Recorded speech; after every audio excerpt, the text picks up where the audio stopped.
You ready? Okay. Ready. I'm going to talk to you guys about ballet today.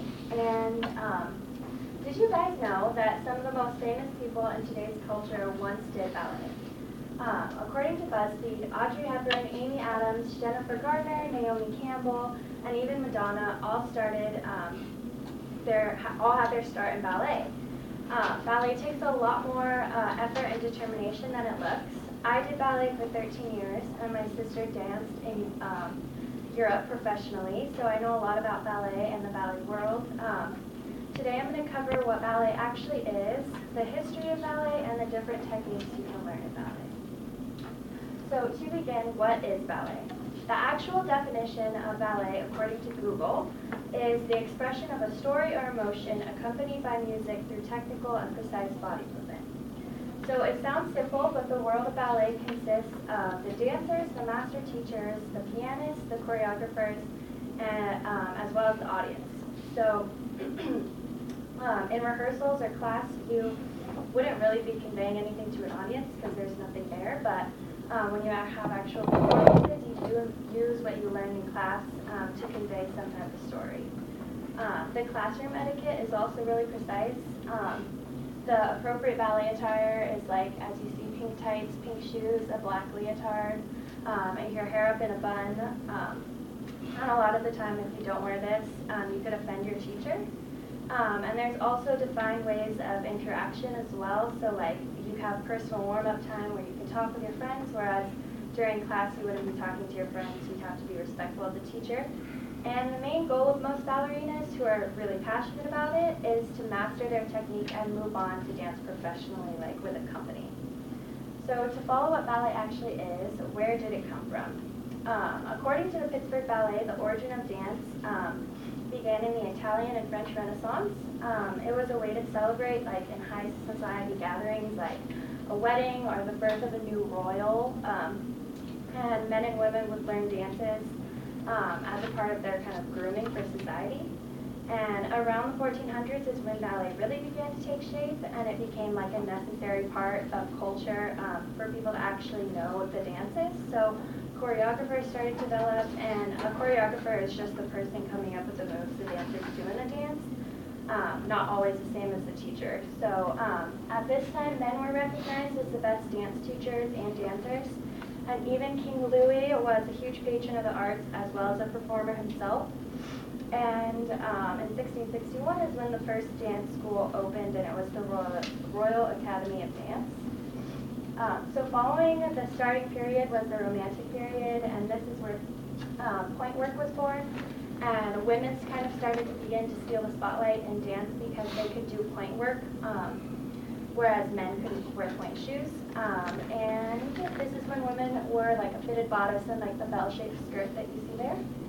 So after the Romantic period was the Russian ballet period, and this is when technical abilities of dancers like really began to become advanced. So ballet choreographers started to make really challenging and long ballets for them to perform. And this is when like the classic ballet tutu that we all know today became popular. And this is when like some of the most famous ballets of all time were choreographed. So like Swan Lake, The Nutcracker, Sleeping Beauty, all of those were during this period. And then finally, ballet in America was born in New York City, and it kind of evolved into mixing the classical and more modern forms of ballet. So as you can see, like the different styles and like unique costumes kind of started to come about. And then lastly, what are the ways you can learn ballet? There are a lot of different ballet techniques that you could learn, like Danish, Italian, French, American, but I'm going to focus on the most well-known techniques. The first is Russian, which is called Vaganova, and the dancers trained in Vaganova are really, really strong and technical while also having like a lot of personal artistry. So Vaganova dancers are really precise, but they still have a softness in their dancing. And a Vaganova dancer would be really clean and stable, yet really dainty. And they're not like robotic at all. They're extremely artistic, and they're kind of extravagant, and they're really detail oriented. But the second is Italian, which is Giucchetti. And the Giacchetti technique is a lot more classical. It requires the mastery of 7 levels with tests all the way through, and then all the way up to diploma level. And the Giacchetti technique teaches students to think of a movement of their arm and leg and head as one fluid movement rather than just individual movements. And it's important in this technique to execute a movement precisely just one time rather than over and over again carelessly.